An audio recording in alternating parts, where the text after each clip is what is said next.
अगला सवाल है हमारा क्वेश्चन नंबर 7 और 8। ये एक फॉर्मेटिव टॉपिक है, लेकिन आपकी अंडरस्टैंडिंग के लिए आपको पता होना चाहिए ये है क्या।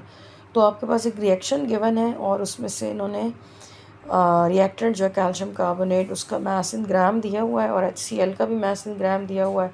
दोनों मैसेज दे के वो पूछ रहे हैं कि दोनों में से लिमिटिंग रिएक्टेंट कौन सा है। तो लिमिटिंग रिएक्टेंट के लिए हमें मोल्स भी पता होने चाहिए। तो हम डाटा पहले इकट्ठा करते हैं। दोनों के मैसेज आपने लिख दिए। मैसेज लिखने के बाद बैलेंस केमिकल इक्वेशन बना ली। अब आप लिमिटिंग रिएक्टेंट निकालने के लिए पहले मोल्स निकाल लें। दोनों के मोल्स निकाल दिए।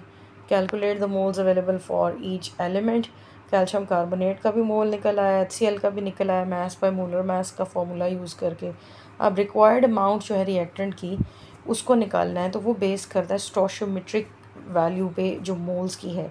तो बैलेंस केमिकल इक्वेशन जो है हमारी उसको देख लेते हैं। उसके हिसाब से कैल्शियम कार्बोनेट का 1 मोल जो है वो प्रोड्यूस करता है HCl के 2 मोल्स के साथ रिएक्ट करने के बाद।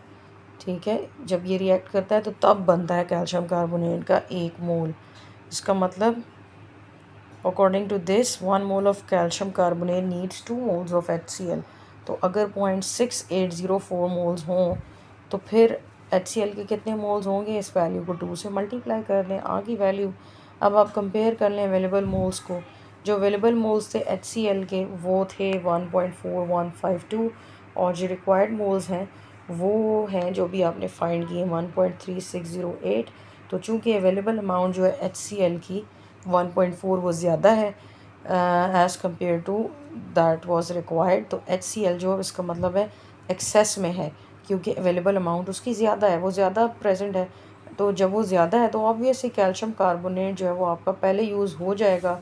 तो यही आपका लिमिटिंग रिएक्टेंट है। ठीक है, क्योंकि लिमिटिंग रिएक्टेंट वो होता है जिसके अंदर आपके पास जो वैल्यू है वो लीस्ट अमाउंट में होती है, जल्दी कंज्यूम हो जाती है।